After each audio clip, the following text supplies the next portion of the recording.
Hi there, everybody. This is Lee, and I'm talking about Kamala Harris with this video. And I'm not entirely convinced that I'm pronouncing her name correctly. I'm saying Kamala because that's what it looks like, but I've actually heard her name pronounced Kamala by various people, and so I don't know if I'm mispronouncing her name or if she's mispronouncing her own name. I'm not sure. Maybe she'll tell me in my comments, like, no, that's not how I say my name. I say it like this. But I'm calling her Kamala. And so she's on the scene. She's in the mix. She's in play for 2020, apparently. And we see those indications, those indicators that we saw around Barack Obama. Those same indicators around Barack Obama we're now seeing around Kamala Harris. And some people like that. And then some people are like, no, no way. We also saw those indicators about Hillary Clinton, and she failed. So it could go either way. Kamala Harris might follow Barack Obama's trajectory into the White House, or she might follow Hillary Clinton's trajectory to wherever she's lurking, pouncing out at people. Like, here I am, I'm going to be running, or am I? I got fooled you, got you scared. Hillary Clinton still got people shook. And so we don't know. I think the indication that Kamala Harris is on the scene is probably the best indication that likely Hillary Clinton will not run for 2020. And why would she when her daughter with Barack Obama in the form of Kamala Harris will run for her? So, that's what it looks like. If Barack Obama and Hillary Clinton had her baby, they would have named her Kamala. There she is, and people are like, yay! And then others are like, boo, no, no. So we just see a lot of crazy reactions here.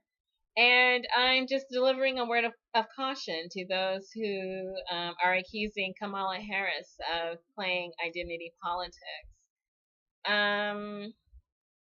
She was born that way. She was born into her ethnicity, into her skin, and into her gender. So she's not playing anything. That's who she is as a human being. And that attacking who she is as a human being is not revealing a character flaw in her. It's actually revealing a serious, unfortunate, very visible character flaw in the person who's doing the attacking. So those YouTube commenters who are saying identity politics, identity politics, identity politics, identity politics, it's you who are revealing a problem within yourself by focusing on that in her. You're the one with the problem, not Kamala Harris. She's not accountable for who her parents were and are, and her ethnicity and her race, and how that phenotype manifests itself in her. That she's not accountable for her gender. That was also beyond her control.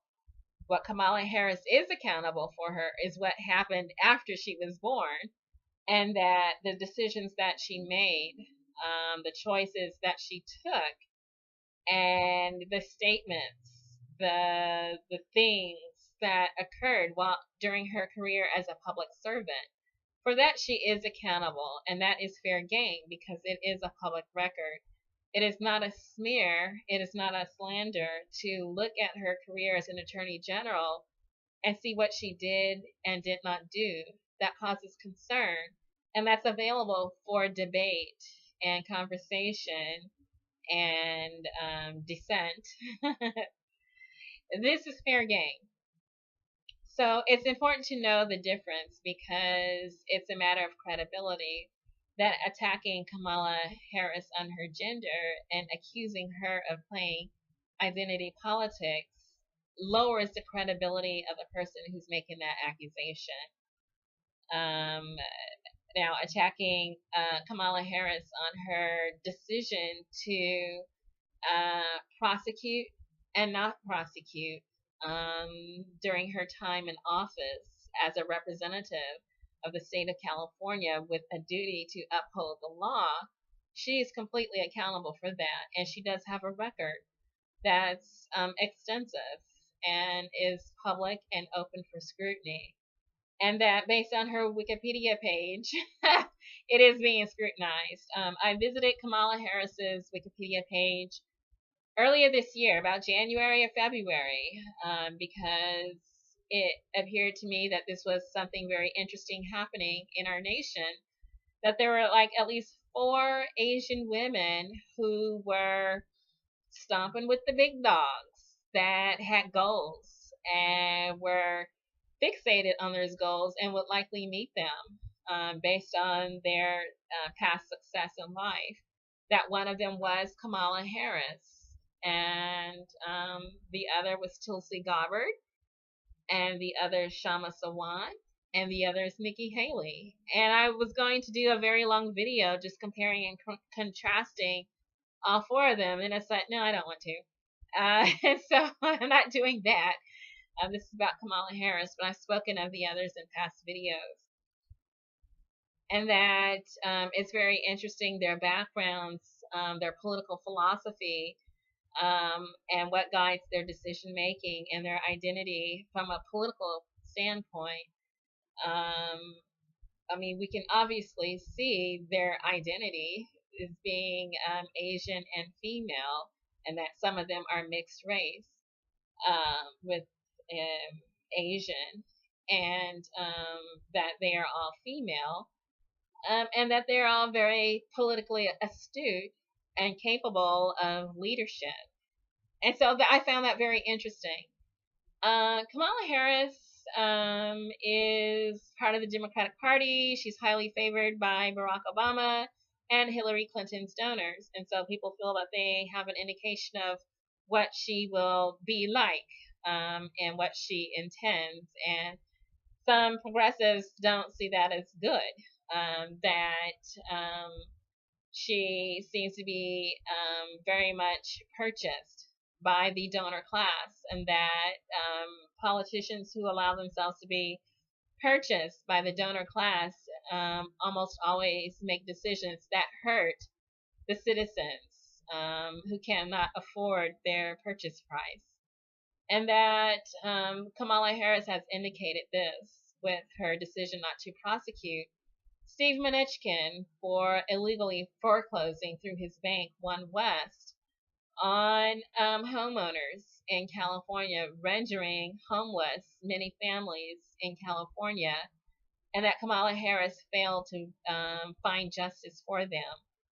And that this is a problem, that her failure to uphold the duties of her office hurt people and allowed Steve Mnuchin to ascend into the Trump administration as head of the Treasury. So because Kamala Harris allowed him a pass, he has ascended into a position to not only hurt the people of California, but now he has the ability to hurt us as a nation. And Kamala Harris allowed this to happen. It happened on her watch. She's accountable for that. The worst part of this situation is the fact that Mnuchin actually contributed, made campaign contributions to Kamala Harris's campaign. It doesn't look good. It looks horrible. It looks horrific. And she must answer for that. She must find a way to explain herself to the people of California and then to our nation for whatever Steve Mnuchin intends to do to the rest of us. And based on what he does, it may decide whether or not Kamala Harris can ascend into higher office herself. And so if I were Kamala Harris, I would hope that Steve Mnuchin does no more harm than he already has, because what he's done, people will link to her, and she will have to answer for it. And so that's what, you can hold Kamala Harris accountable for. There's plenty. She has an extensive record. Her decisions to prosecute, to not prosecute, to treat people within the California criminal justice system fairly. Did she do that as Attorney General? Her ascending into office as the state senator. She's that state's senator in the U.S. Congress. She is also accountable for her sponsorship of legislation, and then her use of the bully pulpit to lobby for other legislation. She is accountable for her duties as U.S. Senator, for her decisions to do things and then not do things, her failure to carry out the duties of her office, and then perhaps the positive side of the decisions she does make in order to carry out the duties of her office as U.S. Senator. These she can be accountable for. The progressive, self-identified as progressive commenters on YouTube who are accusing identity politics, throwing that accusation left and right. You're making yourself look crazy. You are. You're making yourself look like you're out of your mind. And so you're focusing on the wrong thing. If you focus on the right thing, then you will not find yourself playing defense as you did with Barack Obama and Hillary Clinton, most especially Hillary Clinton. It was always about policy with Hillary Clinton. She had a horrible history, which was long and vast and littered with broken bodies, broken dreams, destruction, and death. It was never about her gender. It was always about the ways in which she hurt people all around the world. And so we can look at Kamala Harris, who does not have as extensive a record of hurting people that Hillary Clinton does, but she's well on her way with her failure to seek justice for the people of California who had their wealth stolen from them by Steve Mnuchin. She is accountable for that. And then we can contemplate the fact that there will be more women running for office in 2020. The reason being that look at the world that we are living in, look at our nation and the state that it's in, our infant mortality rate that has gone up instead of gone down, that our maternal mortality rate has gone up instead of down, and that our lifespan, our average lifespan has gotten shorter, that we are losing years off of our lives, indicating that we are regressing as a nation. And this has been under over 200 years of male leadership. And that the statistics don't lie, that no matter how you feel about the fact that men seem to think that they're being victimized by women running for high office, there's been over about 200 years of preference being shown to men for high office. And so this is what the type of world that the men who have held high office in the United States have brought us. We have people who are self-medicating themselves because of a lack of opportunity, a lack of upward mobility, and they are dying. They are either self-medicating with intentional suicide or accidental death. And that's only one indication that we have infants dying in utero because of environmental pollution. And mostly under male leadership. Not totally, but mostly. If we look at the statistics of who is holding office in all three branches of our federal government, we look at those percentages, and we look at the percentages down at the state level, which are slightly better but not good enough. And we see that it's men who have created this world that is actually destroying the next generation, who can barely get themselves educated, who are being poisoned by environmental contaminants, who are being denied health care to safeguard themselves from those environmental contaminants, who can't purchase homes for themselves, and so therefore perhaps can't start families, that we are being destroyed from within, and that there needs to be a change in leadership because look at where we are. And so there might be more women running for a high office. Kamala Harris is only one. That there are other women who are indicating that this might be something that they're interested in doing. So Kamala Harris is one. Elizabeth Warren might be another. Kristen Gillibrand might be another. Tulsi Gabbard might be another. All within the Democratic Party, competing against each other, and may the best woman win. Hopefully she will. And then we can look at the other political parties. I'm not sure about the libertarian side, if that really attracts a lot of women, other than Ayn Rand. We can also look at the Greens, who have run women at the top of the ticket before. Jill Stein made 2 efforts. She may make a third, or she might step aside, and Ajamu Baraka stands for her. Or Dr. Margaret Flowers in Maryland might run on the Green Party ticket with Ajamu Baraka or someone else. And so the Greens might run a woman in order to counterbalance the sexism accusations. And then we can also look at the Republican Party, because there are Republican female senators.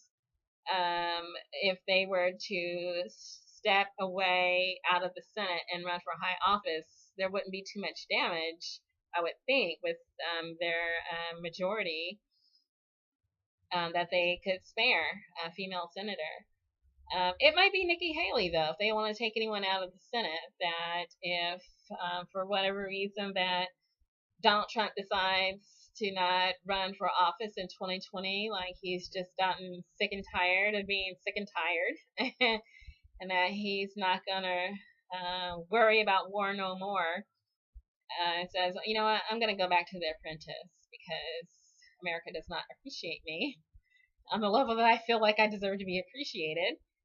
And or Maxine Waters succeeds in impeaching her through the power of her mind control over him, and she uses her mind and impeaches Donald Trump all on her own.